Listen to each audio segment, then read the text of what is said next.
It's Monday night, and you know what that means. The Jersey First Television Network proudly brings to you the latest edition of Real Talk. And yes, I am the generational talent in Garden State media because, ladies and gentlemen, my level of honesty, now more than ever, is truly necessary in this era of journalistic deception. That's right, ladies and gentlemen. I'm the hero you need right now, Fernando Uribe. Happy Monday to you all. We had a wonderful Easter weekend again on this Easter Monday. Again, kids will be going back to school this week. Maybe some of you are still on break. Whatever the case may be, well, thank you all for tuning in from wherever and however you may be doing so on this, the 21st of April here in 2025. And of course, I want to thank you all for tuning in, whether you're doing so on Facebook Live, your StreamYard, also on YouTube, and all of our social media platforms. And speaking of which, if you haven't done so already, what are you waiting for? Make sure you like Real Talk with Fernando Uribe and Jersey First on Facebook. Don't forget to follow us on Instagram and X. And of course, on YouTube. I'm sure you're always on YouTube for something. Like, comment, share, and most importantly, subscribe to Jersey First TV on YouTube. And of course, whether you get your podcast on Spotify or SoundCloud, download Jersey First. And once again, take it with you anywhere at any time, whether you're running errands, walking your dog as the days will get a little bit warmer. You know what I'm saying? The sun's out a little bit later. Whatever the case may be, folks, you're probably on your smartphone or a PC or a tablet, whatever. Take Jersey First with you at any time. And I can't say enough what a privilege it is to be on the dream team of Garden State Media. That's right, folks. It is the Jersey First Television Network, of course, always educating and advocating for the good people here in the state of New Jersey. Of course, brand new episodes of the Nader Narrative premiere with my amazing tag team partner, the incredible Elizabeth Nader, every Thursday. Check your local listings, of course, and brand new episodes of Real Talk with Fernando Uribe premiere live every Monday. Of course, check your local listings for start times here on Jersey First TV. Folks, you want to stick around, a big final thoughts tonight. And just when I thought he was unemployed, there's always a lot of Trump derangement syndrome going around in New Jersey, whether it's in academia, whether it's in media, whether it's in activism, whether it's in advocacy. Folks, take your pick. As you know, right behind me there is no shortage of clowns and children in New Jersey that suffer from Trump derangement syndrome. And just when I thought that hopefully maybe he was unemployed, yes, Tom Moran has resurfaced, writing for another news site, which I'm sure that one will go to shit, just like NJ.com and the Star Ledger did when he was the editor-in-chief of the editorial board at the Star Ledger. But of course, folks, you want to stick around because Tom Moran's latest column, or if you even call it that, is just the latest example of why Trump derangement syndrome is so dangerous, because when you live in that echo chamber, you really don't know reality. So I'll let you know a little bit more about Tom Moran later on in the show. And of course, also, folks, another article that just sort of came to my attention over the weekend. And I got to tell you, I was talking with some friends of mine, obviously, about Trump derangement syndrome. And yes, folks, recent studies tell us that liberal women, progressive women as well, leftist women, are the least happiest and the loneliest in the United States. Wow.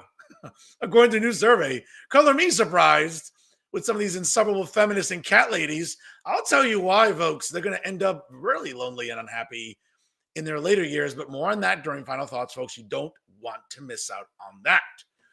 Folks, again, it is election season. And of course, one of the things I like to do is not only talk to elected officials, but talk to candidates.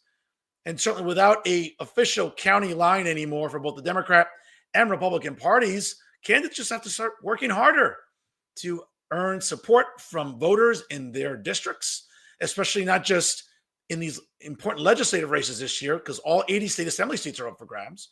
But also, folks, a lot of very important municipal races are also being contested later on this year. Of course, in Hudson County, we have like 3 very big mayoral races. As a matter of fact, we have 4. We have the Township of Guttenberg, the Township of Kearney, and of course, the cities of Hoboken and Jersey City. So, of course, there's always a lot to talk about when it comes to election 2025. But, of course, here on the show, folks, we talk about what really affects us every single day, and that's what the legislature does in Trenton. Hence, all 80 state assembly seats are up for grabs, not just coming up now in the primary, but subsequently later on this November.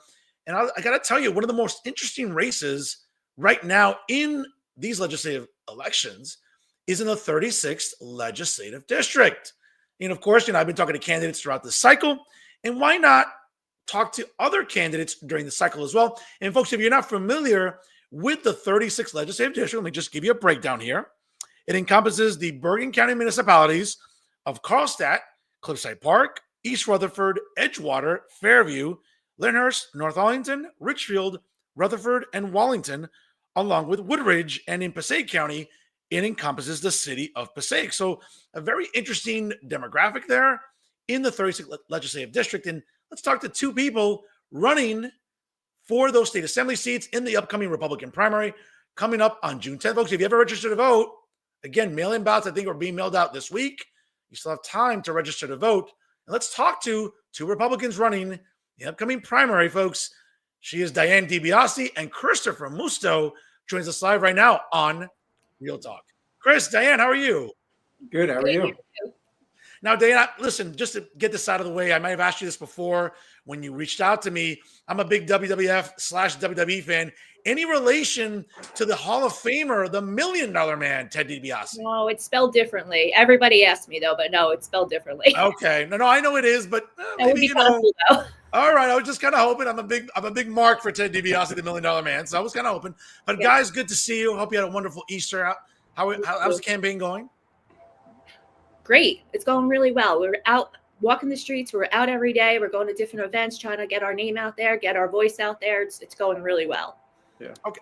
All right. Well, Diane, let's start with you here. And obviously, as you're aware, certainly you have two opponents in the upcoming primary coming up on June the 10th. Again, a very crowded Republican field, to say the least, I think, and not just in LD 36, but in others as well. What makes you very confident that both you and Chris, and I'll ask Chris the same question in a moment, but what makes the Musto DeBiase ticket the better Republicans to run in LD 36 coming up in the general election? Well, I mean, I'll speak for myself. I've been a councilman now in Carlstadt since 2020. I was appointed the first term, and then I won 2 consecutive terms afterwards.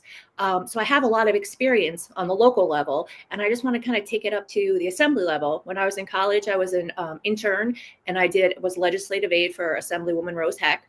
So I went to Trenton all the time with her. I went to sessions. I was, right in the thick of it for quite some time, and I absolutely loved it. And I just want to kind of help more people. I'm doing a lot for Carlstadt. Carlstadt's a great little town, but now I kind of want to go a little higher and really help the state out, because we could really turn this whole state around.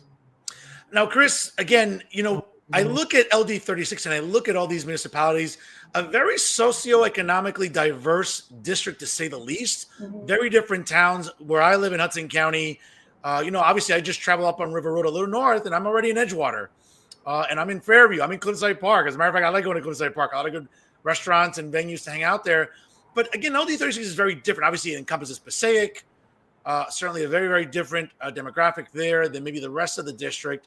What makes you and Diane the best candidates coming up on June 10th? Well, first off, Fernando, I want to say thank you. Thanks for having us tonight. And, in answer to your question, I think we bring fresh new ideas that haven't been seen over the last few election cycles. We have experience. We have some professionalism in what we've done for a living and our backgrounds. And I think we just bring a new voice, and we bring some new ideas, from fresh ideas that we can move forward and not only take care of LD 36, but the state in general. Now, again, because of the county lines basically being eradicated last year due to a court decision, I know that was very relevant in the Democrat primary for the United States Senate last year, mm-hmm. and subsequently that's filtered down into really, I think, the rest of the races. I believe maybe it affects the Republican primary the same, but you guys are I'm trying to use the right wording here, not the establishment candidates, but the candidates that have been endorsed by the Bergen County Republican Party. Is that correct, or am I not phrasing it correctly? Yeah, we've won the slogan of the Bergen County Republican Organization and the Passaic County regular Republican Organization. So we have the slogans. We've earned the slogans from both areas. So on the ballot, even though there isn't a line, you're going to have the slogan that our names are under.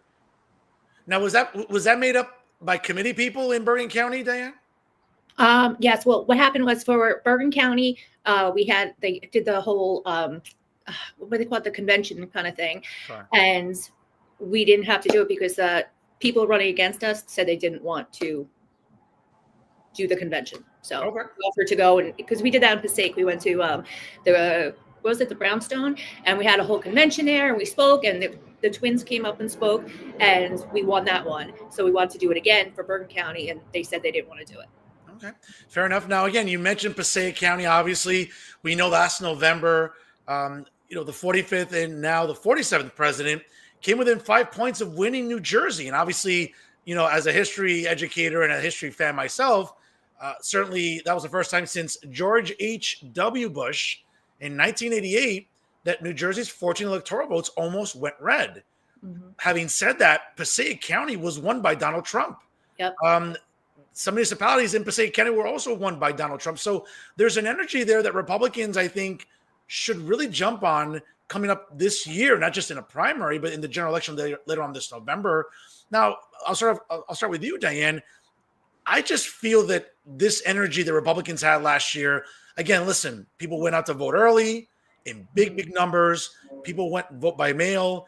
And it was interesting because, this dynamic that Democrats in Trenton devised of, hey, let's go vote early. Let's vote by mail. Great, cool. It helped them in certain cycles, but it came back to bite them because I think Republicans got smart in New Jersey. And we saw that, obviously, with Donald Trump nearly coming within 5 points of defeating Kamala Harris in November. And obviously, it was sort of a big mandate. We know that Donald Trump didn't just fall back into the office. I mean, he swept all 7 swing states, certainly helped Republicans keep the House of Representatives, and also flipped the U.S. Senate to, I believe, 53-47. So, I mean, again, it flipped hundreds of counties in New Jersey, and throughout the country, but of course, some in New Jersey. Having said that, when you're talking to people, again, in this Republican primary, Diane, do you feel that same energy by voters? Oh, it's amazing. It's like this red wave came over everybody, and everybody you speak to is just so excited and so proud to go out there and say, guess what? We're Republican. For so many years, it was kind of like something that everybody kept quiet. And if people ask you which side of the fence you're on, you're kind of like, oh, here, I'm there. Now it's just everybody's getting out there and just explaining, yes, I want what's best for our country. Yes, I want what's best for our children. And the state of New Jersey, I think it's got a really good shot of flipping. Chris, how do you feel about your chances I'm assuming you've gone door knocking, phone banking. I'm assuming, as the weather's getting warmer, you're going to be going to food festivals, carnivals, whatever, right? Yeah. Leading up to June 10th. Do you feel that same energy when you talk to potential voters? Absolutely. A couple of weeks ago, we were in the city of Passaic for an Easter egg event that they held in the city of Passaic. And it was all the people that are coming up to our table, that we were handing out candy to the kids, talking to parents. We were having a great time, and a lot of energy, a lot of positive vibes all across the district. And Donald Trump won District 36. So we're actually hoping that momentum carries through for us as we go forward into November. We do have a primary. It's a contested primary, obviously, with 2 other people. But I think from across the district, we're getting a new energy from what Donald Trump brought in November. And with our backgrounds, the 2 of us, my background in the federal government, I've gotten a lot of good responses. A lot of people, when we talk about, what people are saying out in public, they're free to speak now. You're not afraid to say what you believe anymore. And you're not afraid to say where the state's going in the wrong direction. And sure. I think that's the best part, because our platform probably wouldn't have been seen a few years back when people were worried about speaking. Well, let's talk about the state of New Jersey. And let's talk about, obviously, we're seeing some massive migration out. Certainly, it's becoming unaffordable to live here. And for our audience at home, some numbers, because I'm a numbers guy. Certainly, property taxes went up again in New Jersey, averaging now more than $10,000 per household. Now, listen, where I live in Hudson County, I get it. I'm very fortunate. My mayor and state senator does a really good job of keeping property taxes down. Can't say the same for everybody else, but when I drive north on River Road into Edgewater, into Fort Lee, even a little bit further up into parts of Bergen County like Alpine, Cresskill, I mean, we're talking about $15,000, $16,000 for property taxes. I mean, I'm fortunate we're at 10, but you go south into like Union County, for example, we're talking about $24,000, $25,000. Again, we have the highest property taxes in the country. The gas tax just took effect, the final phase of it, last December. So as crude oil production is going down, and thankfully that means gas is going down. Doesn't really matter. It's still 60 cents more than we should be paying per gallon. So really, we should be paying about 205, 210 a gallon. We're still paying in the 270s, as you can see throughout New Jersey. And last but not least, it's getting a little warmer. We're going to want to go down the shore, whether we're catching the turnpike or the parkway, and the tolls went up again. So it just seems like, one party has had majority rule in the legislature for over 20 years. We've had Republican governors, we've had Democrat governors, fine. But one party has ruled and one ideology has ruled for over 20 years. So it's not conservatives like Fernando Uribe that, is people like me aren't the ones occupying legislative seats in Trenton. It's far left Democrats that obviously never took a biology course, never took an economics course, spend, like I guess a girl hooking up with her recent sugar daddy. It just seems like there's no fiscal responsibility in Trenton. So I think the big question to you guys, and I'll start with you, Chris, first, since you talk about federal government experience. I mean, what do you want to do? Should you get across the finish line in June at the primary and win in November and take office on January 1st, 2026? What do you want to sink your teeth into in Trenton? Well, that's a great question. And we have a lot of places to go to try to fix, right?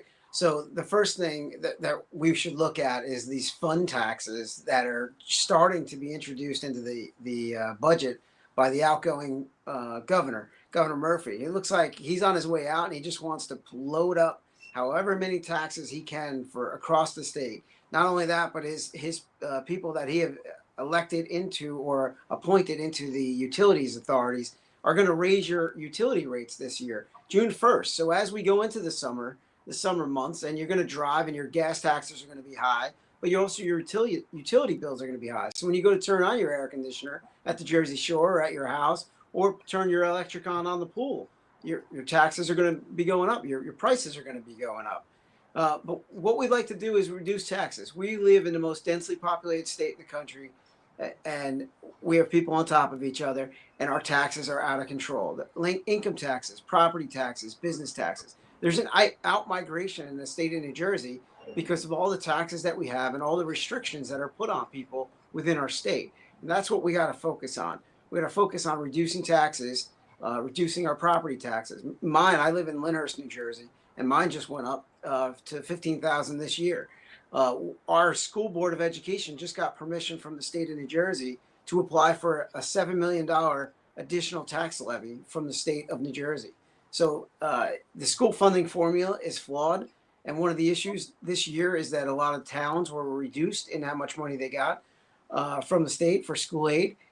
And their fix to that problem at the state level was to allow them to raise taxes again. So they were able to go over their 2% cap. And now our towns are looking to raise 5, 10, and 15, 20% across the state. Mm-hmm. That's where we have to really take care of the citizens, not only District 36, but the entire state. Now, Diane, you're a councilwoman in Carlstadt, you said, right? Yes. So you see this also up close at the municipal level. And when you're seeing these numbers going up, obviously property taxes, also too, I think another issue, and I really want to get your thoughts on this because it's really been affecting Bergen County a lot, very much like mine next door in Hudson County. It just seems like developers see 1 square inch of space in Bergen County, and they're like, develop. I think it's fair to say that overdevelopment is a very big issue in LD 36. I mean, again, just some of the towns I named that are within the district itself. I mean, I don't recognize River Road anymore when I drive through Edgewater. I don't recognize Cliffside Park. I don't recognize Fairview, for example. So is overdevelopment something that maybe you want to address as well? Well, it's the high density housing that they're trying to force down these small municipalities, their throats, and just say, you have to, put this housing and you have this many numbers. Like Carlstadt's a very small town. They want us to put 485 more units, and we don't have the room for it. They want us to build down in the meadows where it's swampland. We don't have the infrastructure. We don't have anything for all these people to come into the town. So unfortunately, if we have to build this and the state's mandating that we build it, we're going to have to raise the taxes, and nobody wants that. You can't really just stick a whole little town in the middle of the swamps and expect it to just thrive. You have to, put the money into it, put the infrastructure in, put the sewerage down there, and we just don't have the money for it. And if we did, we'd have to raise our taxes, which then we look like the bad guys, but it's really the state that is mandating all these numbers. And it's going to affect every single one of these small towns. Even Passaic, which is a city, they have these crazy numbers that they have to abide by. They should let the municipality decide how many housing units and how many different kind of, ideas they want to do, instead of just shoving it down your throat. Oh, well said there. Folks, if you're just joining us live right now, it's 7:20 on the East Coast, and my guests tonight are LD36 Republican candidates in the upcoming June 10th primary, Councilwoman Diane DeBiase and Chris Musto. Is it Musto or Musto? I don't want to be incorrect. Musto's fine. Okay, cool. And again, folks, if you have some questions, again, drop it in the comments section. And it takes 5 seconds. I've actually counted, ladies and gentlemen. Like, comment, share, and subscribe to tonight's episode of Real Talk here on Jersey First TV. Back to you, Chris, here. And we look at not just affordability, we look at property taxes, but I think something that also maybe doesn't get talked about enough, and I'm big on this because I'm really the only journalist talking about this in New Jersey media, is infrastructure. And it just seems like LD36 really coincides with a lot of infrastructure that I think is lacking like the rest of the state, though. Have you talked to residents, and have they mentioned that as well in sort of your chats? Yeah, absolutely. So let me go back real quick on the high density housing. And infrastructure plays a big part of this. So when you build up a 500 unit building or a 600 unit building in a town that's has not been planned out for those types of units, you're going to have an impact on your sewage, on your utilities, on your electric, on your police, your fire, your school system. So there's going to be infrastructure improvements that are going to be needed for those housing units to come in. Then when you talk about roadways, we have an issue right now in our town and across our district on roadways. The roads are a mess. The potholes come through winter after there's water gets in and it freezes, and now you have potholes, and the road looks like it's cratered, like it looks like it got hit by bombs. We need to fix those roadways. In the Cross-Bergen County, we have aging bridges and infrastructure.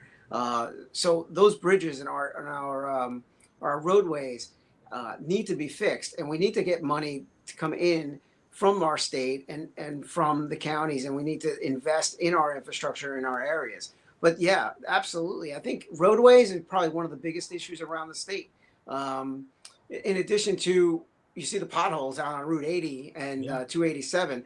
I mean, I feel so bad for the people that are out that way. We have a lot of issues with holes just popping up in the ground with all the mine shafts that were out there. But yeah, we have an aged infrastructure throughout the county and throughout the state, and we need to fix it. Diane, let me ask you this, like I do any other candidate, and I'll ask Chris this right after your answer, but I think it's fair to say that you're running because you're not happy with your current representation. Absolutely. And it's funny, people ask me I'm running for assembly, and they're like, what do assembly people do? Or like, who are our assembly people? And I'm like, oh, I tell them the names of the 2 assembly people we have now. They've never even seen them at events. They've never seen them doing anything. They don't know what they're doing. And I was like, this is crazy. Like, everybody around here deserves to have their voice heard, and everyone around here deserves to have their ideas heard.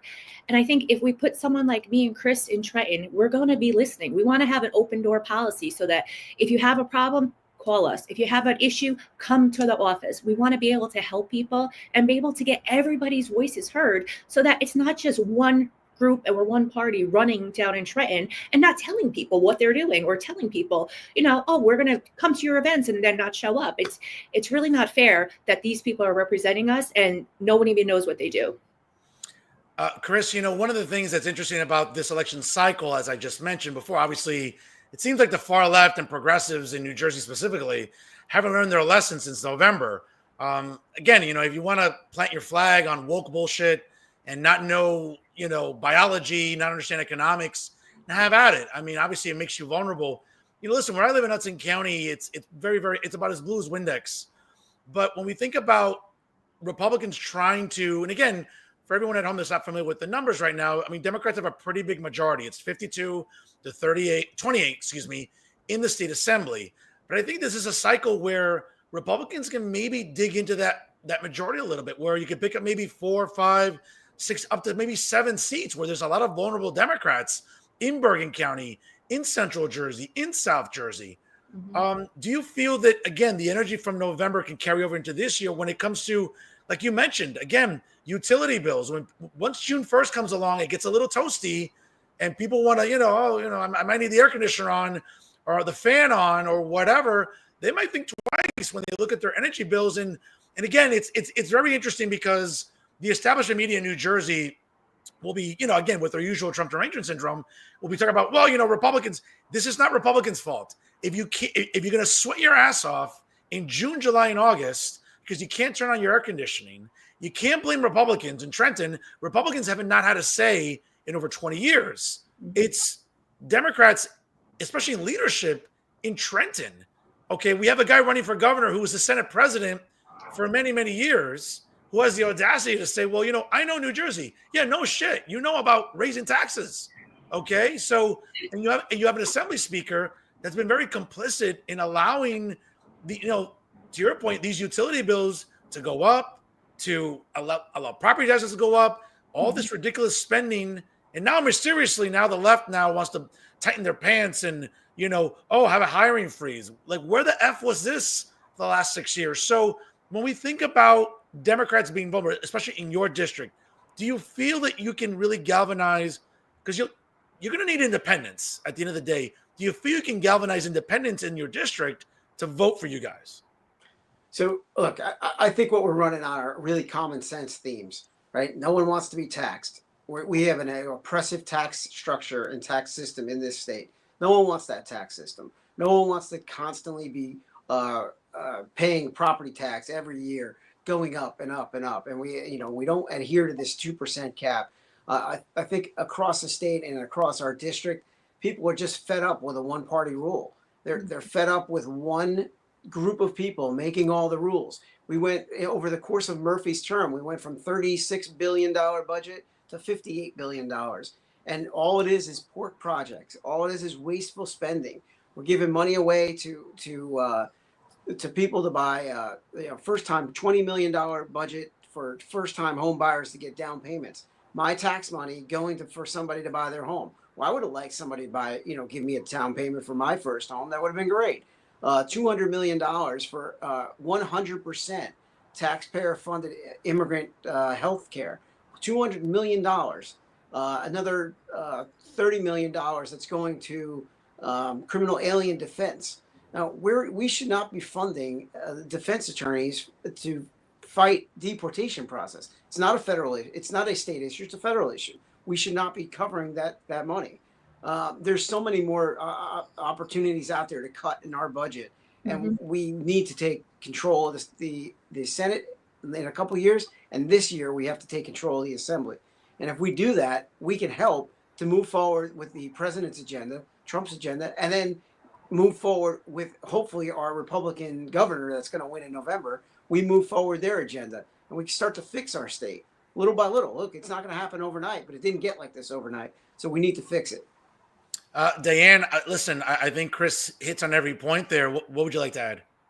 I agree with you. If we end the sanctuary state, we could get so much more money back to our taxpayers, and they won't have to pay so much money out. And even if we can't lower the taxes, at least we'll keep them like status quo, so we could actually do something for all our residents. It's ridiculous that all this money is going right out the window. They're even saying that Menendez, he still gets a pension. He was found guilty. Now his wife was found guilty today. Yeah. He's going to get a pension for the rest of his life. What, while he's in jail? I mean, it's just crazy the amount of money that's being spent and used for stuff that has no reason. It should be stopped immediately.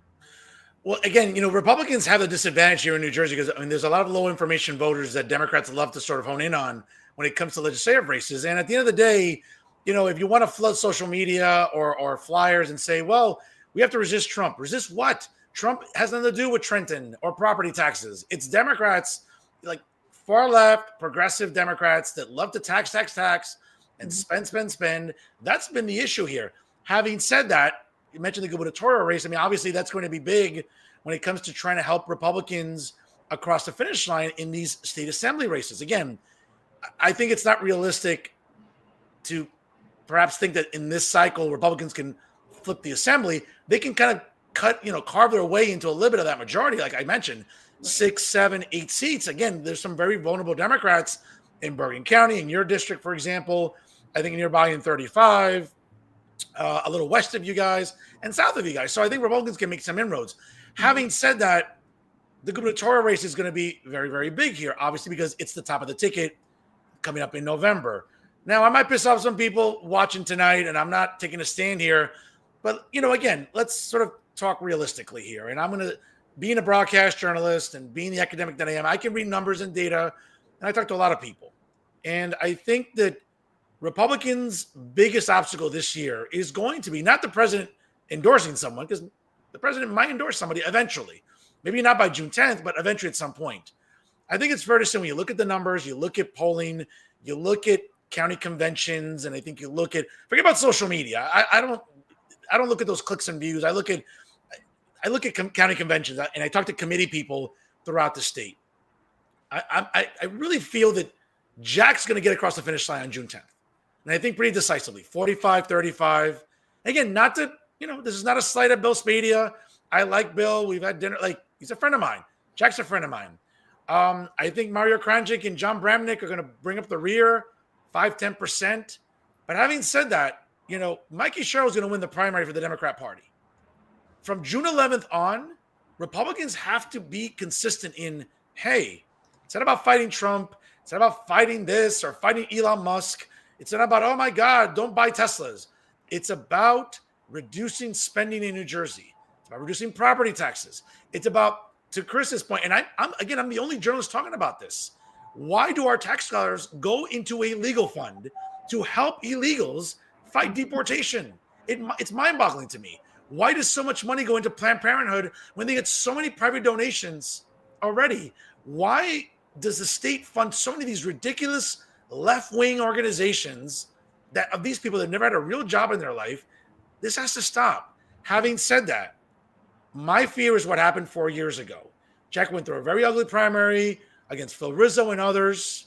And what ended up happening is 35% of registered Republicans voted. And what ended up happening is Jack still lost by 3 points. So that's how unpopular Phil Murphy was. And Republicans get so tribal and fickle, we can't afford that this year.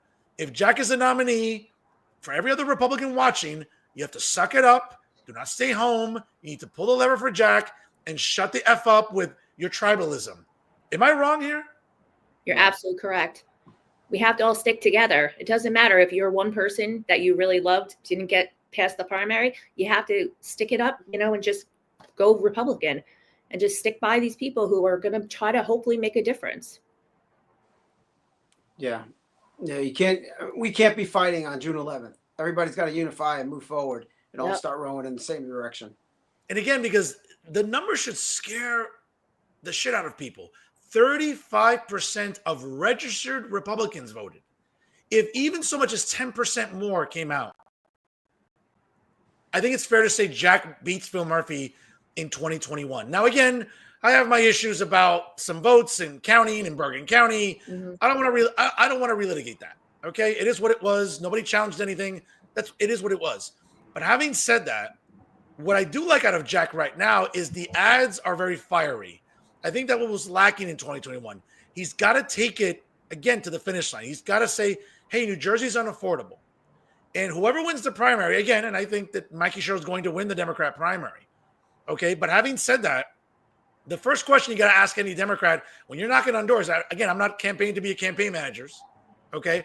But the first question I would ask people is, hey, how's Donald Trump affecting your property taxes and the gas tax?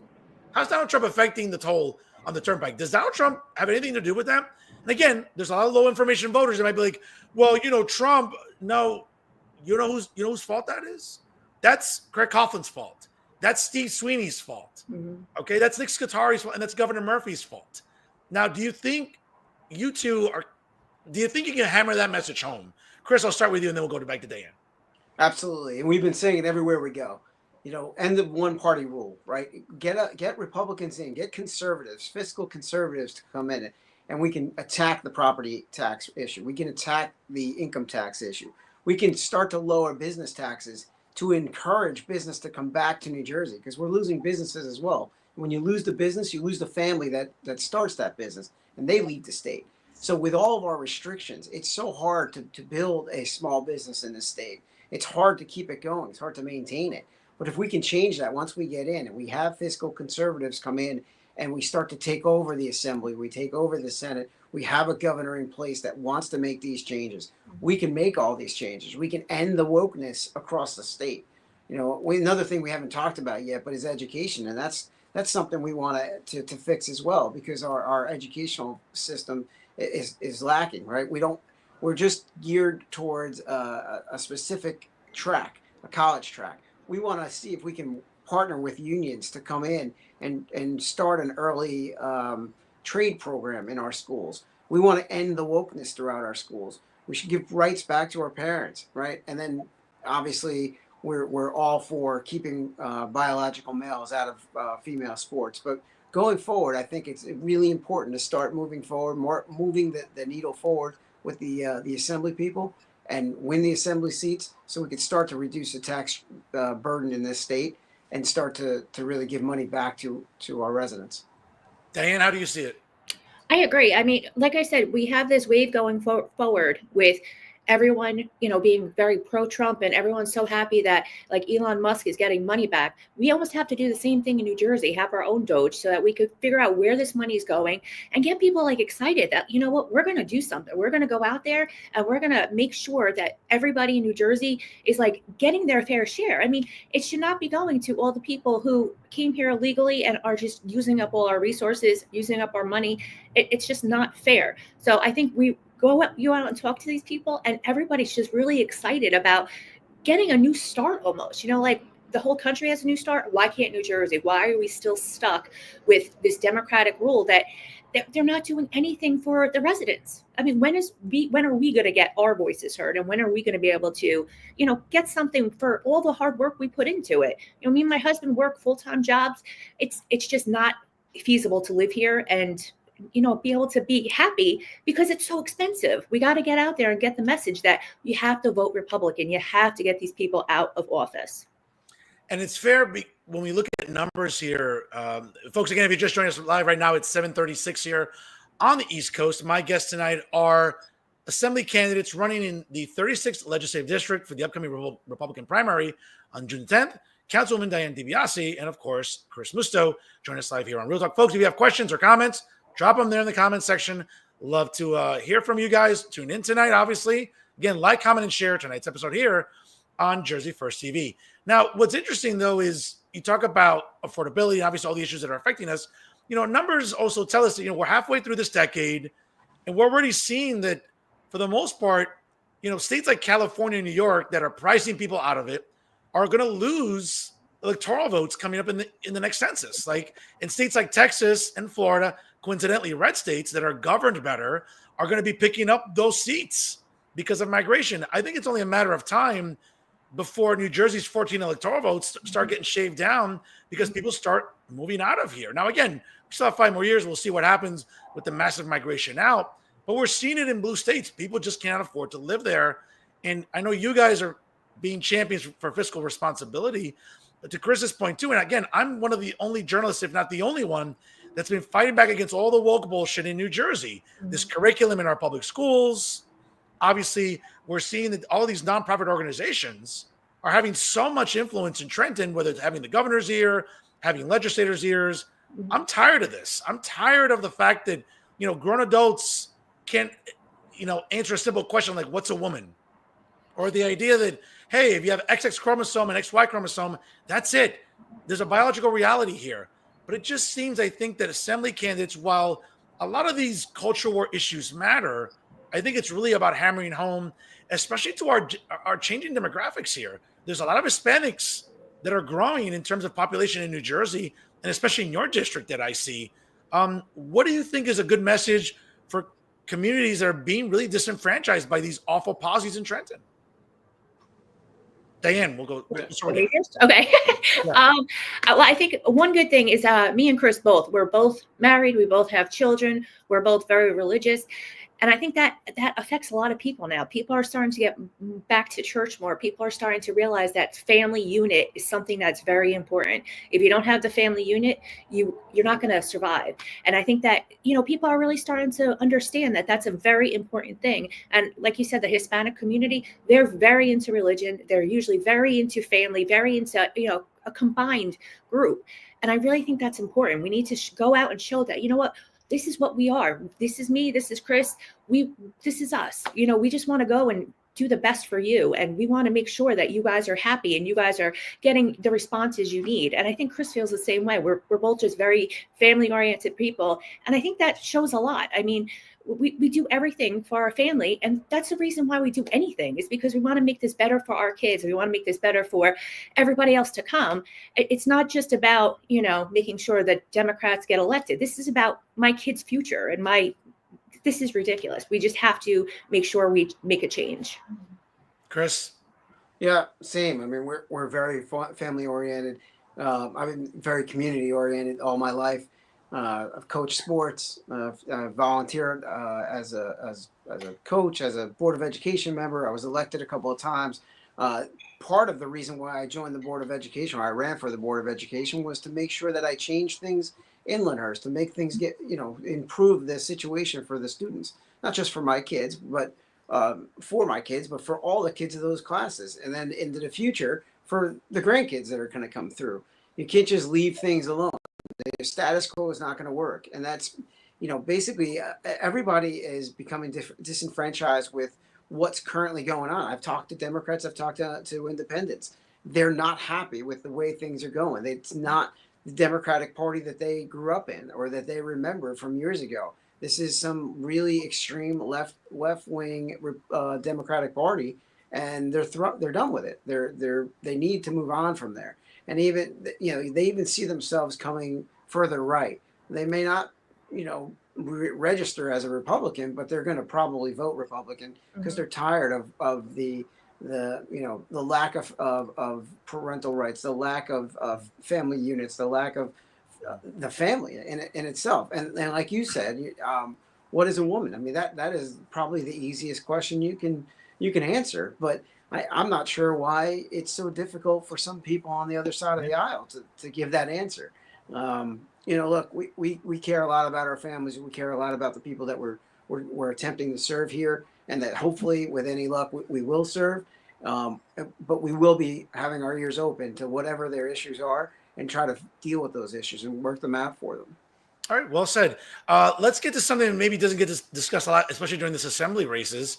And you just brought up school boards before, and I got to tell you, obviously, it is budget season in Trenton, but it's also school district budget season as well. I mean, school districts have to get their budgets into order, obviously, coming up. And what are you hearing from at least the school districts in LD 36 from people you talk to? Because we know that Trenton, the school funding formula continues to, I think, be a mess. I think the school funding formula continues to be very ambiguous and not really as concrete as it should be. What do you want to tell potential voters tonight about, should you get across the finish line in June and get across the finish line in November? What do you want to be an advocate for in Trenton when it comes to school funding, especially in your district, where perhaps some of the school districts in LD 36 have been adversely affected by a formula that maybe isn't working for everybody? Diane, we'll start with you. It is horrible, and the amount of money that's going to like the cities and our taxpayer money is going. I think it was $38,000 per year they spend in Newark per child. Carlstadt, I believe it's a little over 18,000. It's just insane how a city, because they're so much bigger, I guess, and the funding, the way they figure it out. It's amazing that they could be getting $20,000 more per student than a town like Carlstadt. Like, why do they have to do that? There's got to be a way that we could get down there and just stop the formulas and kind of revamp the whole thing, because it's not fair.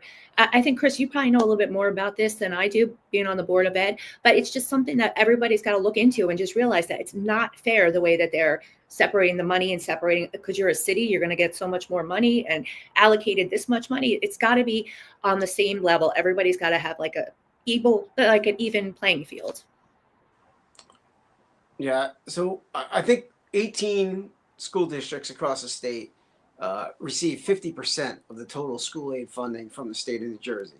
So that's 18 districts. And I think we have at last count like 556 school districts across the state. Just recently, the city of Passaic lost almost $900,000. I'm sorry, $900,000 in this last school budget for the 25-26 year coming up. And in order to make up for that shortfall, they're looking to lay off 51 teachers or 51 employees. And that's just unacceptable. I mean, they have a large budget, and if they can't find some cuts in their budget to do that, they shouldn't have come up $900,000 short. And that money that they're coming up short is like just a letter that they get. No warning, no advance notice, no idea of how that budget's going to work out or how that formula works out. The city or the township of Lyndhurst, where I live, lost $178,000. But again, as I said earlier in this conversation, Governor Murphy, has given opportunity for all these towns to request more money and to raise their tax levy. But now there's no approval needed, and they can raise it as much as they want, up to 12.9 million. That's across the state. That's going to be dozens of districts are going to take them up on that offer. So that's more money being thrown at a problem that we could fix with a better formula. And not to mention that a town for 178,000 and coming up short is asking for 7 million. That's just crazy in itself. Well, there should be some caps on that, and there should be some discussion on how that moves forward, and somebody to approve that. Right. One of the biggest issues I think the state faced, and this was from years ago, is there's no budget hearing anymore and no budget vote as long as you stayed under the 2% cap. Yeah. So I'm not sure how many people know that, but the Board of Education can raise taxes up to a certain amount as long as they don't go over that 2% cap. I think there's a lot that needs to be fixed. We need to get down there, and we need to basically destroy the budget, strip it down to bare bones, and start from scratch and see where we're at, see what we're spending on, and see where we can save. All right, fair points. One of the things I want to ask you guys here, obviously, did you mention about the budget and spending that requires you to be in Trenton? I know you both work, obviously, full-time jobs. Do you feel confident that, again, should you get across the finish line in June, also in November, that you'll be able to dedicate the time necessary to be a legislator? I mean, I think that's a question I think maybe a lot of people will ask you, Diane. Absolutely. Right now I'm the councilwoman in town, but I have to give that up if I, make it to the assembly. But I absolutely would be. This is something that's very near and dear to my heart. It's something I've always wanted to do. This is something I always believed that I would be excellent at and I'd want to do. So yeah, I think absolutely I would not have a problem with the time constraint at all. Yeah, Fernando, I retired last year from the Department of Homeland Security, so I have time if I need to be down there every day. I have no problem working. Throughout my career, there was many hours I was out working, and I have no problem doing that again. Taking the ride. I know a lot of people in the Trenton area will be down there. We'll be working hard. Okay. One last question before we call it a night, and then we'll have a lightning round, which I did with our candidates. But obviously, it's a contested primary. Any interest, if I try to organize it, any interest in debating your opponents in the June 10th primary? Absolutely. Yeah. So we tried to give our opponents that opportunity. We had some people reach out to them. We had the Lyndhurst County Committee reach out to them, and they've declined us each time. But I'd be more than willing to do that. We actually have a town hall this week on Wednesday, discussion in the American Legion in Lyndhurst, New Jersey. We're going to hold that from 6:30 to 8:30. Okay. And they were invited there as well. Okay. Well, again, if I'm able to make some calls and maybe have, and I bitch in enough ears, we're in. And I can try to get this done. So you're receptive. Oh, absolutely. Yeah. Okay. All right, cool. Listen, I'm going to try my best here. It's campaign season. I'm busy hosting some town halls coming up, but again, journalism never sleeps, as they say. So I don't mind doing one more, as they say. Folks, again, if you just joined us live right now, it's 7:48 here on the East Coast. We're about to wrap up shortly with Diane DeBiase and Chris Musto, state assembly candidates in the 36th legislative district, running in the upcoming Republican primary on June the 10th. Folks, again, you can still register to vote. And certainly, of course, mail-in ballots, I believe, do go out coming up later this week, as well as early voting will be made available later in May. Now, having said that, we've talked to Diane DeBiase, no relation to one of my favorite Hall of Fame pro wrestlers, the $1 Million Man, Ted DeBiase, and Chris Musto, our guest tonight here on the show. Quick lightning round. We've gotten to know you as candidates, as professionals, but let's just talk to Diane the gal and Chris the guy. And let's go with a quick lightning round. We'll start with Diane, and the question will go, so we'll bounce it back and forth, okay? I'm a big sports guy, so let's pick your brains a little bit here. We'll start with Diane, then go to Chris. Diane, favorite MLB team? Yankees. Okay, Yankees as well. Chris? Mets. Okay, how you feeling about the amazing Mets there? How you feel about the Metropolitans? I think their season's looking very bright right now. Okay. Although they're playing the Phillies right now, and I don't know what's going on, so I'll have to figure that out. Okay. Well, listen, the first installment of the Subway Series comes up in May at Yankee Stadium, so it'll be very interesting to see the reception Juan Soto gets at Yankee Stadium, to say the least, for sure. I'm trying to see that too. Yes, absolutely. NFL team. Diane. Jets. Okay. Chris. Jets. Okay. Big Cowboy fan here. I know, not the most popular. My husband is too. But what's interesting, though, since you're both Jet fans, my dad, who's a diehard fan of the show and watches every week, is, he immigrated here from Colombia in 1968. And all he knew was, as he's learning English, were the two words, Joe Namath. And since then, my dad saw a Super Bowl championship. He has been a diehard, dedicated, long-suffering, the Colombian version of Joe Beningo Jet fan, as you can imagine. He's still suffering. And coincidentally, the schedules haven't come out exactly with the dates, but the teams have been announced. And my Cowboys visit MetLife to play the Giants and the Jets this year. So I'm looking forward to those games. Take my dad out to that game later on this season. So we'll see. NHL. I like the Devils. I'm not a huge hockey fan, but I like the Devils. I've been to many games, so I would have to pick them. Okay. Yeah, Devils. Okay, same here. Big Devil fan. Not really taking, too much stock into last night. One game. It's a best of 7. We'll see. NBA teams. NBA, I have to go with the Knicks. Okay. I don't watch basketball too much. Okay. Laker fan here. Not a good weekend for me, but we'll see. Favorite college basketball team or your alma mater? Well, my alma mater is New Jersey City University, but they don't really have a good basketball team. I would have to say Gonzaga. Okay. Chris? Yeah. My alma mater was William Patterson University. They didn't have much of a basketball team, but, I'm associated now with a local university, so I'll say them, Felician University. Okay. Very nice. Very nice. And listen, Diane, shout out to NJCU. Their interim president's a big fan of this show. He's been on multiple times. Yeah, I didn't know that. And what Andres has said was been able to do the NJC to rescue it from fiscal disaster has been amazing. So I think it's a testament to even a small scale urban university with the right leadership can go a long way. Yeah, make a comeback. Yeah, absolutely. Yeah, absolutely. And to Chris's point, Felician University, another great institution. I've actually taught at Felician in the past, and it's a great campus, especially in Lodi. Great administration, so good stuff there.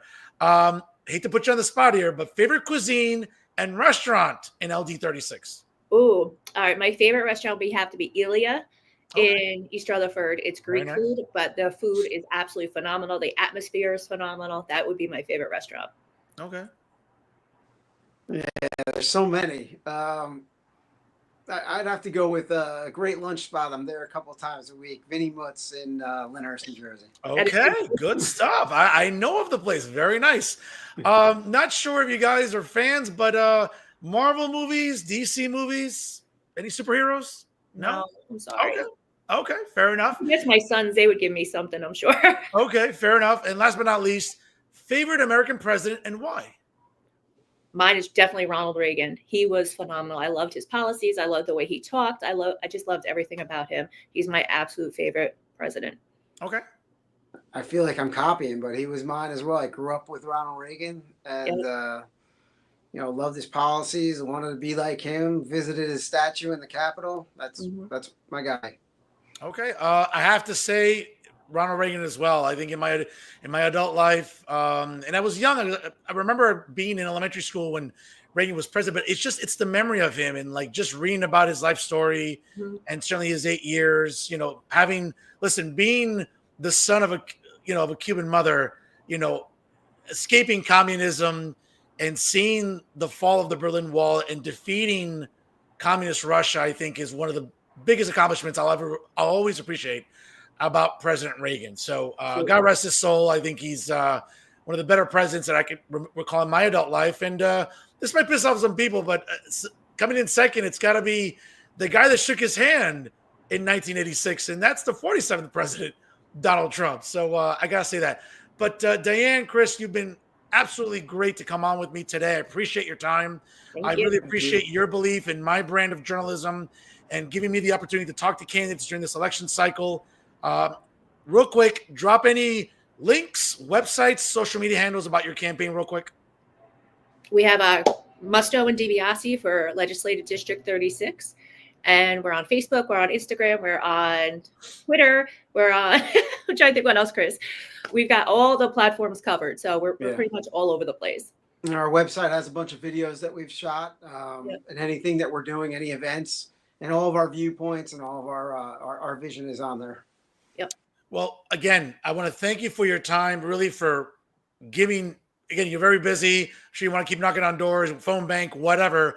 I appreciate you taking the time to come on this program and, articulate your platform and certainly your vision of what you want to do in the 36th Legislative District. I'm very grateful for your time. I'll give you both the last word here tonight. Diane, we'll start with you and then we'll go to Chris.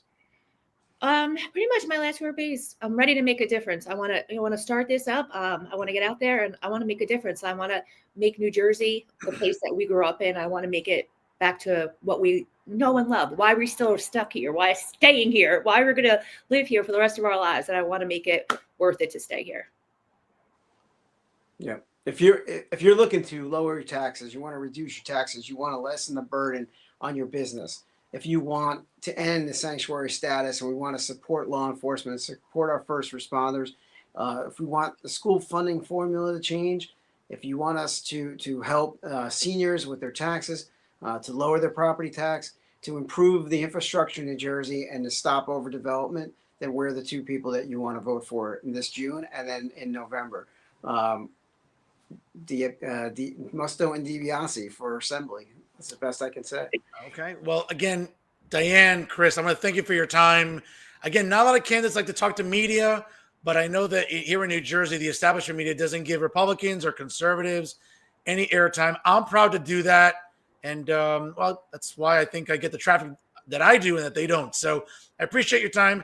Again, hope you had a wonderful Easter. Coming up, happy Mother's Day, happy Father's Day, and best of luck on the campaign trail. And I'm going to make some calls and maybe get a town hall or a debate coming around in LD 36 at some point. We still got some time.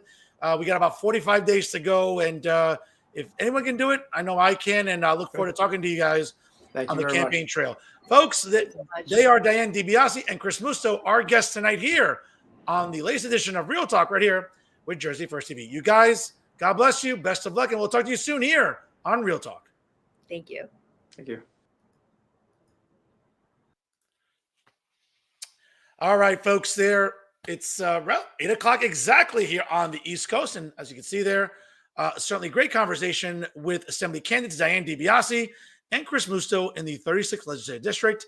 Well, I'm going to have to start making some phone calls tomorrow morning. And you know what? It looks like a town hall would be good in LD 36. I'm going to reach out to all the interested parties. And let's see what kind of magic Dr. Uribe can, muster up here during this campaign season. Well, I'll keep you posted here on the show, folks. And you don't want to obviously, go anywhere, as I'll keep you informed about where this progresses as any potential town hall and or debate in the 36th Legislative District in the upcoming Republican primary. Folks, again, it's 8 o'clock here on the East Coast. I appreciate you guys tuning in here tonight. And certainly, again, like, comment, and share. Shout out to Assemblywoman Victoria Flynn here tonight. I just saw some comments here. And Assemblywoman, love you. Thank you for tuning in. I know you'll be coming up soon on the program. So I appreciate your time and certainly look forward to speaking with Assemblywoman Victoria Flynn coming up in the next few weeks here on Real Talk. So shout out to her and, of course, to everyone that tunes in every single week here on the program. Again, folks, this is real journalism, not the Mickey Mouse journalists over there with their Mickey Mouse traffic, their little Mickey Mouse shows. No, folks, it's real traffic here because it's Real Talk. Speaking of traffic, you know what time it is? It's time for final thoughts. And folks, I'm really the only journalist in New Jersey that talks about this running epidemic known as Trump derangement syndrome. Okay? As you can see behind me, obviously, there's no shortage of clowns in New Jersey. Take your pick, of course, Antoinette Miles, the executive director of the New Jersey Working Families Party, another left-wing, useless organization here in New Jersey, basically taking tax dollars from us to help fund their ridiculous enterprise. And we talk about useless. How about beta males like Joe Amaditis, the, I guess, director or co-director of the Center for Cooperative Media at Woke State University over there in Montclair, New Jersey, right?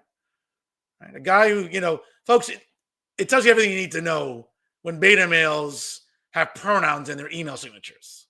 Folks, if that's not the most beta male thing going around, I mean, yeah, I said that. Yeah. Probably the least masculine men you want to deal with. Think about least masculine men. Why not think about Alan Steinberg, who, of course, I know loves to tune in every week. And of course, it's 8 o'clock. So, Alan Steinberg is sleeping. He's not awake at this hour. But maybe he's busy prepping for his absolutely boring podcast that we know. I am Alan Steinberg, and I put people to sleep with my voice. Or if not, I make you nauseous with my hideous appearance with the same fedora that I wear that I've been wearing since 1967. With my podcast with 10 viewers, one of them being my girlfriend, who's equally as old, if not older than me. Since I'm 90, I think my girlfriend's 95. But yes, she stays awake to watch my podcast every single week. Alan Steinberg, that insufferable leftist with Insider NJ. Speak about other insufferable leftists with Insider NJ. Of course, we have John Van Vliet. We have Maxi Pizarro. We have other insufferable journalists, right? Like in New Jersey media. Chucky, Charles Style, right? David Cruz, who, again, he was off this week for Easter, but he's off a lot of weeks. I mean, let's be honest. I mean, folks, you want to talk about Easter being the season of miracles, right? Like we see the resurrection of Christ, right? I think what we also saw during Easter was the resurrection of David Cruz's work ethic, because last week he actually worked 3 times. My God, you want to talk about a miracle? Never mind Christmas miracles. How about an Easter miracle? David Cruz, ese huevón que no sirve para nada, trabajando 3 veces a la semana. Wow. ¿Y ese milagro? Ay, Dios mío. My goodness. Wow. Look at that. Got to blow a kiss to that work ethic there for David Cruz. Okay. But of course, when we talk about Trump derangement syndrome, folks, and not just in advocacy, and we see it all the time, or in academia, right? Or advocacy. Of course, we got useless cat ladies like Michelle Torres. I'm sorry, Amy Torres. I'm sorry. I'm not confused with actually somebody who I know is named Michelle Torres, who's actually a pretty upsetting human being. But Amy Torres, the executive director of the New Jersey Alliance for Immigrant Justice, and of course others, we all know, Sarah Clanany, Make the Road New Jersey, or other insufferable feminists and cat ladies like Hetty Rosenstein, who, I can just looking at her picture, I can smell the cat piss from here, folks, when I'm looking at the screen there. Okay. But when it comes to Trump derangement syndrome in New Jersey media, and I just thought for some reason that maybe he was retired like Ron Zettlinger. But yes, folks, unfortunately, Tom Moran has resurfaced. So it's bad enough he didn't do a shitty job with, NJ.com and the Star Ledger, killing subscriptions there. But of course, he's doing it for advanced media now.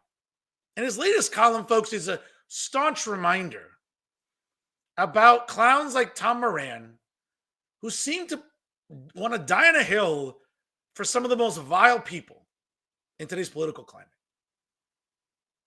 You would think that denouncing anti-Semitism on college campuses, whether it's across the river in New York City like I do, which I have and continue to do, with jihadists ruining our college campuses as they continue to victimize Jewish students and Jewish faculty, right? Or the idea that, thank the Lord that now we're living with a president that actually celebrates Easter, not woke bullshit holidays like Transgender Day of Remembrance. Like, that's not important, folks. Like, it's great to see the president of the United States not coddling mentally ill people, because that's what transgender people are. They're mentally ill. And the idea that transgender people want to celebrate Easter, I find it fascinating, because the idea you want to celebrate the resurrection of Christ, folks, Christ, again, you're made as you were made by Christ. Okay? God made you as you are. So the idea that you want to be hypocrites and celebrate Easter is mind-boggling to me. For those that, again, grown men that like to play make-believe and dress up, or grown women that want to all of a sudden be tomboys at the age of 40. Again, folks, the idea you celebrate Christmas, Easter, well, Christmas too, and Easter is fascinating to me. Because if you really want to honor Easter and the resurrection of Christ, then again, you should want to honor his Father. And again, and acknowledge the fact and respect the fact that you are as God made you. But again, people that, want to coddle the mentally ill, or parents that want to coddle their kids and somehow conform to nonsense. Yeah. Those are things that Tom Moran doesn't talk about. Right? Or the high cost of living in New Jersey, which, when this useless bastard is probably making six figures, pontificating some of the worst nonsense in New Jersey media. But the latest column, I think, really puts into perspective how out of touch Tommy Boy continues to be, and how many on the left, and not just New Jersey, but nationally continue to be. Okay? And again, it should remind you all what a disservice he does. But here was his latest column that was brought to my attention, because I don't follow Tom Moran on Twitter. Why would I? And I don't read the Star Ledger or NJ.com. I wouldn't waste a nickel on this garbage news site. Fortunately, I'm given access for free to the paywall, because why would I want to give money to this garbage newspaper, right? But he decides to, as you can see the title there, Tom Moran, it's not just deportations, cruelty is Trump's signature. Right? As you can see, obviously, he's looking to take shots at the President of the United States and also the President of El Salvador. Apparently, Presidents Trump and Bukele aren't his favorite people. All right? But he starts out by saying, we're likely to learn soon whether President Trump will explicitly defy the Supreme Court, a move that would unleash the dogs and turn our democracy on its head. No, that's not going to happen, Tom. But leave it to Tom Moran to be as hysterical as some of my whiny and very bitchy ex-girlfriends with the moaning and groaning. It's fascinating. Okay? Makes you wonder if, Tom Moran has a vagina or he actually has a penis with the amount of bitching and moaning that he does. Right? The case that could provoke that involves, and again, folks, this is what's funny. Tom Moran and the American left just love to revere some of the most vile people in our political culture. Okay? Let me correct the article for you, Tom. The case that could provoke that involves a Maryland man. No, it's an illegal he does have a criminal record because he beat his wife. That's been documented. But again, leave it to Tom Moran to not have, wait a minute, that pesky 4-syllable word, integrity. We know he doesn't have any. So let's rewrite the article. The case that could provoke that involves an illegal immigrant with a criminal record of beating his wife and is a member of MS-13. Again, Tom, you might want to get those glasses checked because the tattoos are obvious on his hands, as we've seen. All right? Who was deported to a horrific prison in El Salvador based on what a Justice Department lawyer admitted was a mistake. I'll get to that. Sure you will, Tom. But the case underscores a core feature of our politics today that no lawyer can fix. It's the cultivation of cruelty as a virtue. Really? Tom Moran talking about virtue? This mother effer is probably the worst virtue signaler in New Jersey media. More on that later. As a sign of strength and resolve in a way to smack down these soft-headed liberals the Mara crowd hates with such venom. Being mean is in. No, Tom, it's not in. It's not about being mean. It's about enforcing the law. See, for the last 4 years, Tom Moran was one of these idiots in establishment media, like everyone else. Matt Freeman, Charles Stile, Max Pizarro, David Cruz, Alan Steinberg, John Van Vliet, Bob Hennelly, you name it, folks, as well as the national establishment media that blatantly lied to you for the last 4 years, telling you that Joe Biden was coherent, that Joe Biden somehow was cognitively competent and up to the job. We all know he wasn't. And big evidence of that is, of course, the border being as wide open as it was, letting in tens of millions of illegals. And what did we learn about all these illegals? Right? They've destroyed our quality of life in our cities, in our towns. They come over here pregnant, have their kids here. So, of course, they're given automatic citizenship. And, of course, all the resources that go with that. They're allowed to overcrowd our public schools. Folks, I talk to hundreds of teachers on my social media platforms in different counties. Okay? what was once 20 to 25 kids per classrooms is now getting to 40, 45, even 50 per classroom. Why? We're seeing illegal immigrants come over the border, having their kids here, and now we're stuck with that responsibility. Or illegals flooding into our cities and towns, destroying our real estate, destroying our quality of life. But of course, Tom Moran doesn't care about that because Tom Moran lives in his echo chamber. And in many cases, criminals are engaging in criminality in broad daylight.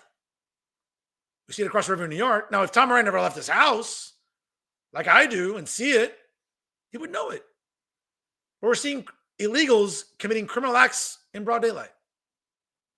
So while Tom Moran ejaculates in his pants, which I don't even know if he can at the age of 85, over Trump derangement syndrome, you would think he would want to talk about important issues like maybe honoring the life of Laken Riley or Kate Steinle or other Americans that have been victimized by illegals.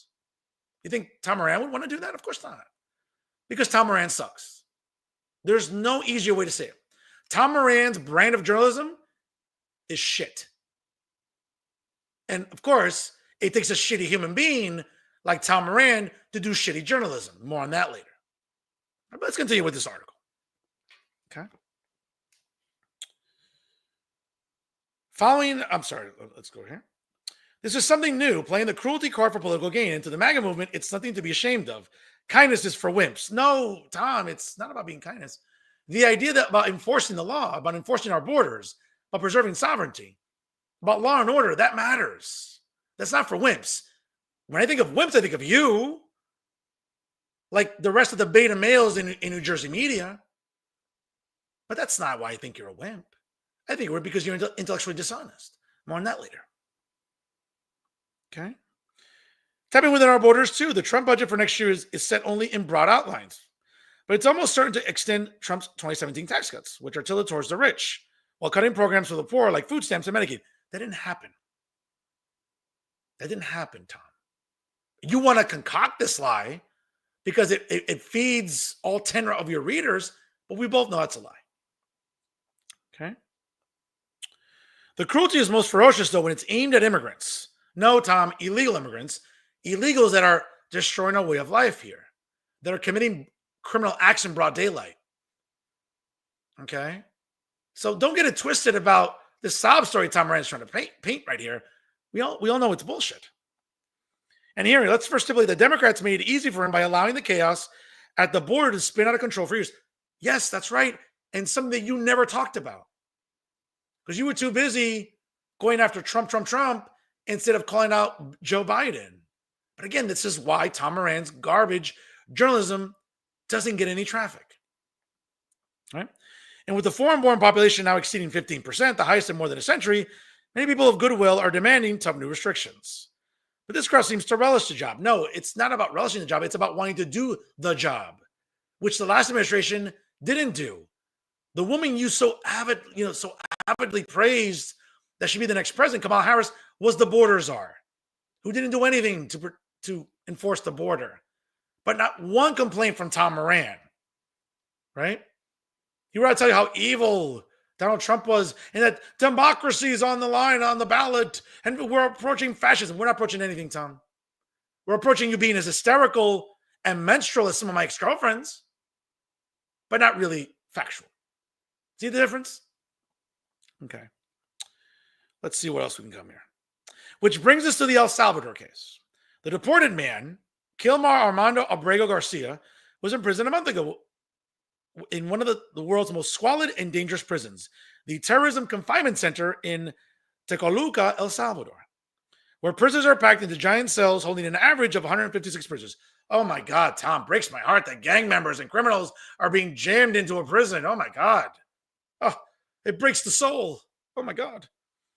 Each with over just 6 feet of space between them. Well, most of them are 5 feet tall anyway, so it's not that uncomfortable. The cells have 4-level metal bunks with no mattresses or sheets, and just 2 toilets and 2 wash basins with lights on 24 hours a day. Well, I'm sorry, Tom, what do you want prison to be? Do you want it to be a Best Western? Or a Motel 6? Or a Hampton Inn where they give you free breakfast in the morning? By the way, great breakfast at Hampton Inns. I love eating at them. Okay? But what do you want, Tom, exactly for prisoners and for some of the most vile criminals that are out there? What do you want? Like an Airbnb, breakfast in bed, right? Abreu Garcia fled El Salvador and into the United States illegally in 2011. Wow, I can't even believe he admitted he came here illegally. At age 16, after a street gang threatened his family, in March 2019, he was arrested in Home Depot in a parking lot while seeking work as a day laborer. At his deportation hearing later that year, an immigration judge found that he was likely to be harmed by gangs if he was returned to El Salvador. Well, that gang doesn't exist anymore, so I don't know exactly what harm he was facing. And granted him legal status and a work permit.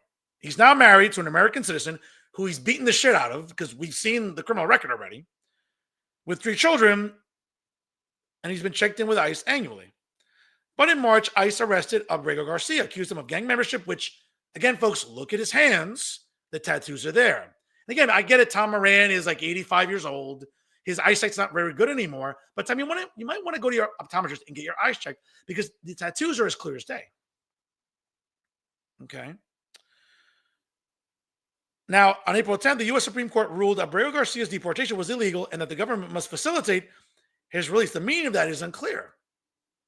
But in an Oval Office meeting last week, the president of El Salvador, Nayib Bukele, ruled out returning him, with Trump not in an agreement. Yes, Tom, I mean, are you actually insinuating that the president of El Salvador should traffic a human into the United States? I mean, is that what you're saying? Right? This is how stupid these people are on the left, right? Meanwhile, the Justice Department, who admitted that Abreu Garcia's deportation was a mistake, has been fired for the sin of being honest, and add that small cruelty to the list. Here's a good one by Tom Moran. It's a terrifying moment for our democracy. Trump and Vance, and Vice President J.D. Vance, have both asserted their right to defy court rulings when they see fit, and this could be a showdown. The question I can't begin to answer, I mean, Tom Moran can't answer any real questions, to be honest.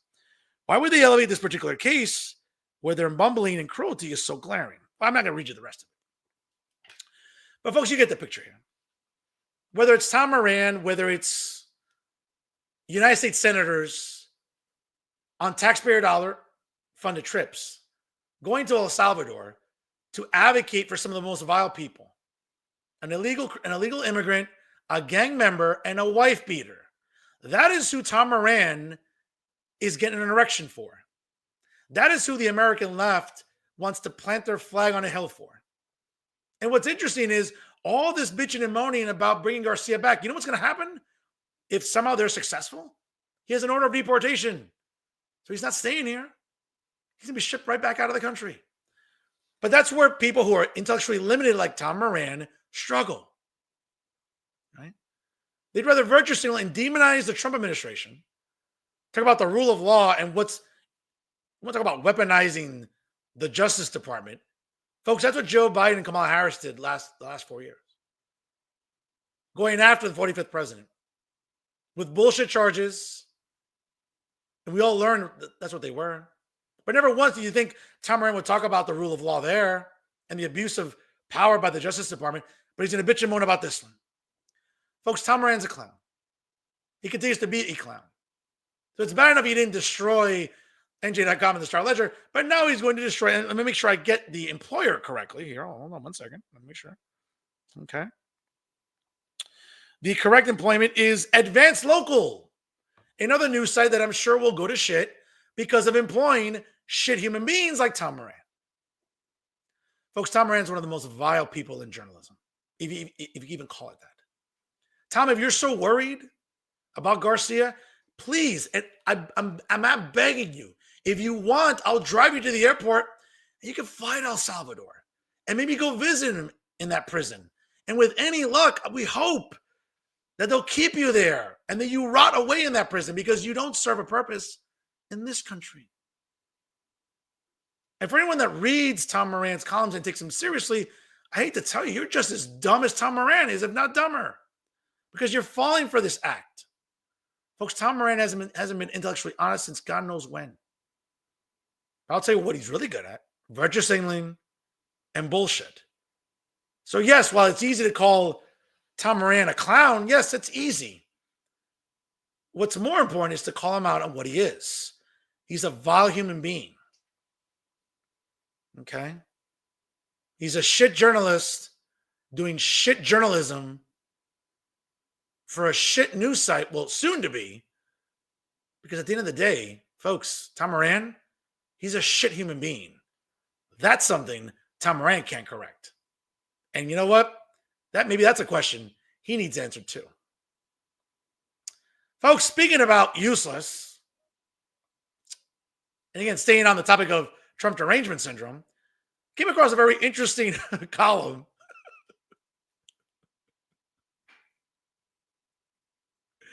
Oh, yes, folks. Liberal women, according to a recent survey, are the least happy and loneliest in the United States.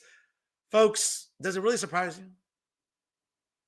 Folks, I've dated a good amount of liberal and progressive women in my life.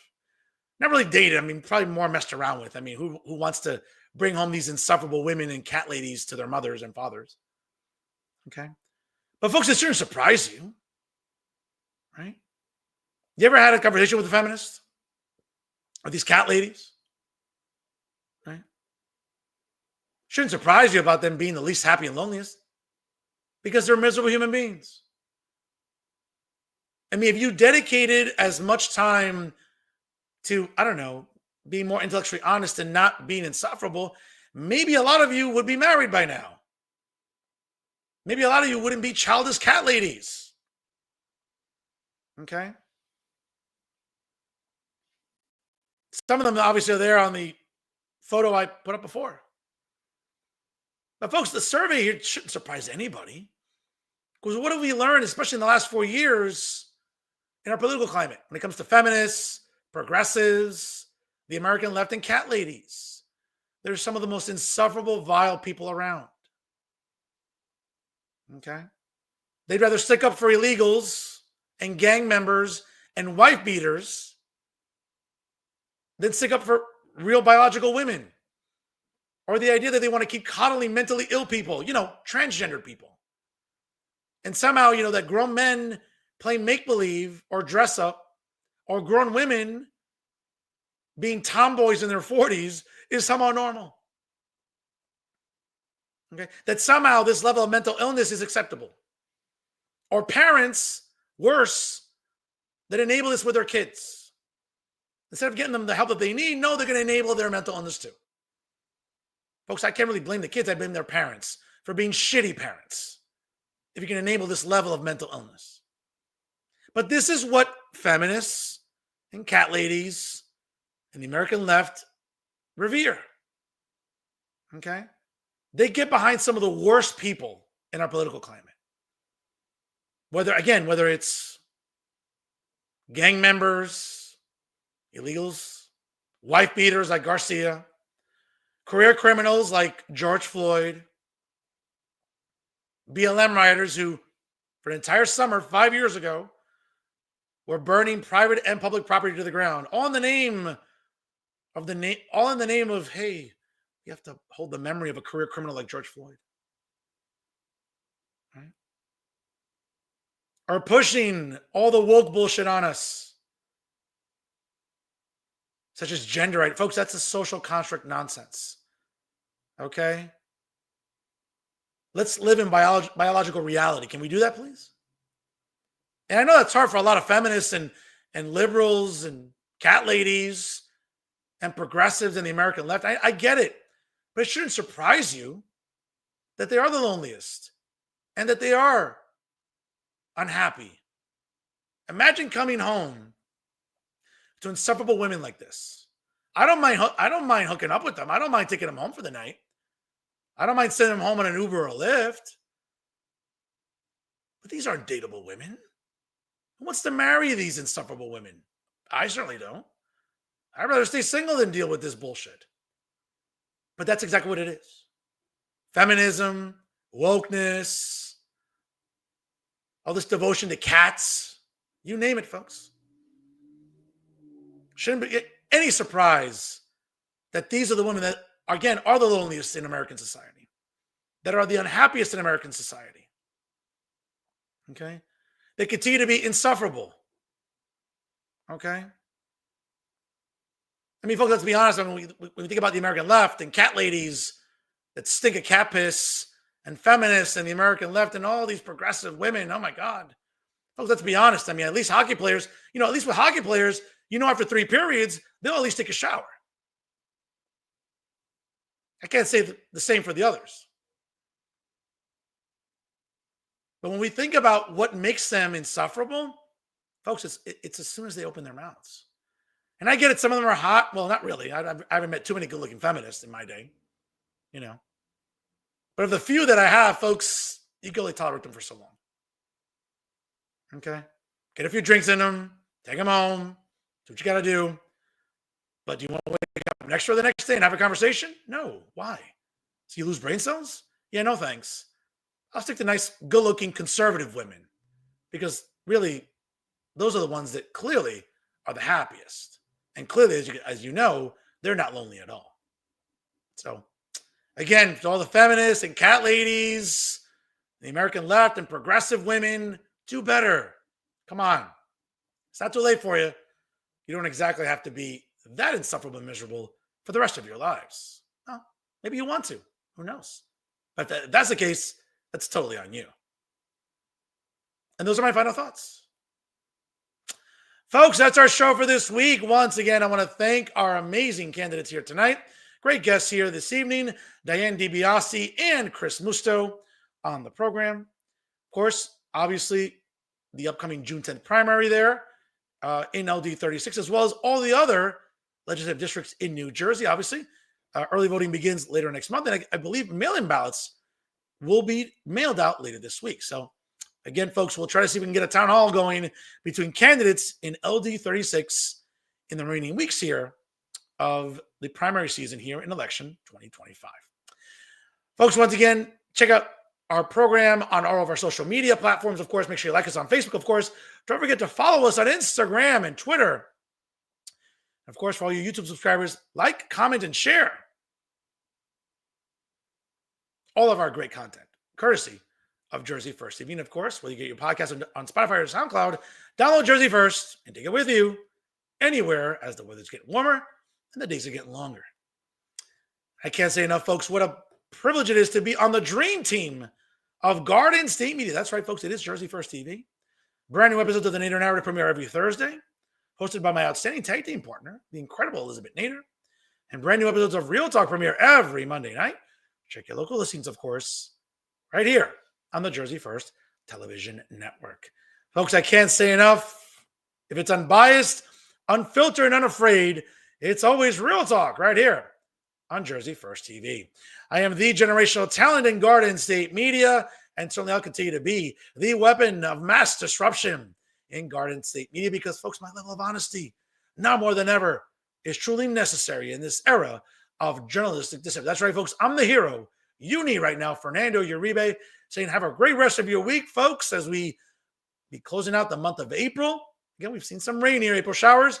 Hopefully bring some May flowers. But again, for everybody out there, enjoy the rest of your week, folks. Please party responsibly. Thanks for stopping by. And always remember, stay classy, everyone.